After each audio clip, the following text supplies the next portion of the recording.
एक समय की बात है। हरे भरे खेतों और ऊंचे पेड़ों से घिरे एक छोटे से गांव में दीपक नाम का एक युवक रहता था। 25 साल का दीपक काफी मजबूत, स्वस्थ और बड़े बड़े सपनों से भरा हुआ था।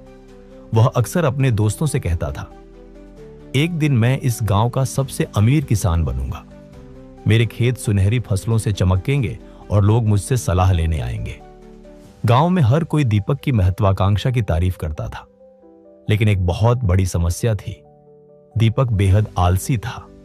जब सूरज उगता और अन्य किसान खेतों में काम करने जाते तो दीपक बिस्तर पर ही सोता रहता था। जब गांव के बाकी लोग कड़ी धूप में काम करते तो दीपक छांव में बैठकर सिर्फ अपने सपनों के बारे में बातें किया करता था। जब औरतें कुएं से पानी लाती तो वह कहता, मैं इसे बाद में कर लूंगा। उसके पास हमेशा बड़ी योजनाएं होती थी, लेकिन उन पर कोई अमल नहीं होता था। उसे सफलता की कल्पना करना तो पसंद था, लेकिन सफलता के लिए जरूरी कड़ी मेहनत से उसे नफरत थी। एक शाम दीपक के चाचा, जो एक बूढ़े और समझदार किसान थे, उससे मिलने आए। चाचा ने दीपक के खाली खेत को देखा, जिसकी जमीन बहुत उपजाऊ थी, लेकिन वहां कुछ भी नहीं उग रहा था। उन्होंने पूछा, दीपक, मेरे बेटे, तुम्हारी जमीन खाली क्यों है? तुम सुनहरी फसलों की बात करते हो, लेकिन मुझे सिर्फ सूखी मिट्टी दिखाई दे रही है। दीपक हंसते हुए बोला, चाचा चिंता मत करो, मैं कल से शुरू करूंगा, बस देखते जाइए। चाचा ने गहरी सांस ली, क्योंकि उन्होंने यह कल पहले भी कई बार सुना था। उन्होंने दीपक को एक सबक सिखाने का फैसला किया। चाचा ने अपनी जेब से 2 छोटी थैलियां निकाली, जिनमें 2 अलग अलग तरह के जादुई बीज थे।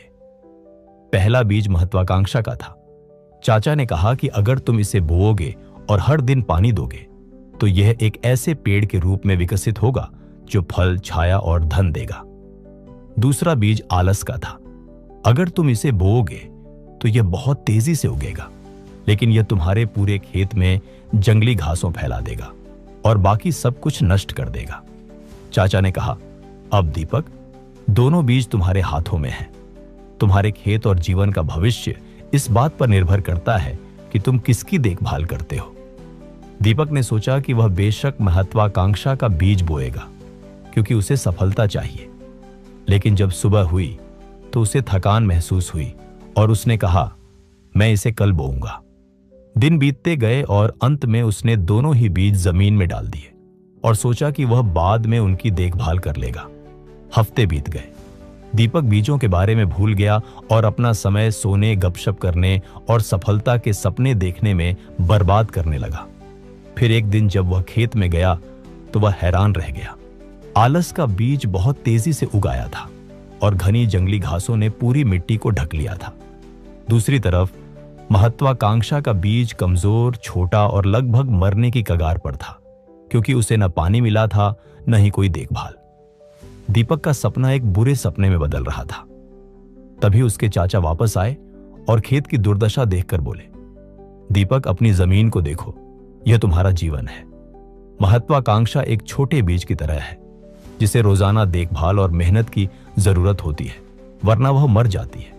लेकिन आलस, वह अपने आप बढ़ता है, तेजी से फैलता है और रास्ते में आने वाली हर चीज को नष्ट कर देता है। तुम्हारे आलस ने तुम्हारा भविष्य पहले ही चुरा लिया है। दीपक घुटनों के बल गिर पड़ा। उसने उस मरते हुए महत्वाकांक्षा के बीज को छुआ और उसकी आंखों में आंसू आ गए। उसे पहली बार यह समझ में आया कि सिर्फ सपने देखना काफी नहीं है, केवल आपके कर्म ही उन्हें जिंदा रखते हैं। उस रात दीपक अपने बर्बाद हुए समय और खोए हुए अवसरों के बारे में सोचकर सो नहीं पाया। उसने खुद से कहा, अगर मैं अब नहीं बदला तो आलस हमेशा के लिए मुझ पर हावी हो जाएगा। अगली सुबह सूरज उगने से पहले दीपक उठा और अपने हाथों से उन जंगली घासों को उखाड़ना शुरू किया। यह बहुत मुश्किल था। उसकी पीठ में दर्द हुआ, हाथों से खून भी निकला, लेकिन वह रुका नहीं। उसने महत्वाकांक्षा के बीज को पानी दिया और हर दिन उसकी देखभाल की। धीरे धीरे वह बीज एक मजबूत पौधे में और फिर एक विशाल पेड़ में बदल गया, जिसने उसे फल, छाया और धन दिया। दीपक पूरी तरह बदल चुका था। गांव में अब उसे उस किसान के रूप में जाना जाने लगा, जिसने अपने आलस से लड़ाई की और जीत हासिल की। यह कहानी सिर्फ खेती की नहीं, बल्कि हम सबके जीवन की है। हम में से हर किसी के अंदर दो बीज होते हैं, एक महत्वाकांक्षा का और एक आलस का। महत्वाकांक्षा तभी बढ़ती है जब आप इसे रोजाना प्रयास, अनुशासन और कर्म से सींचते हैं। आलस अपने आप बढ़ता है और यह आपके सपनों को नष्ट कर देता है। इसलिए यदि आप महत्वाकांक्षी हैं लेकिन आलसी हैं, तो दीपक के खेत को याद रखें। कल का इंतजार न करें, आज ही शुरू करें।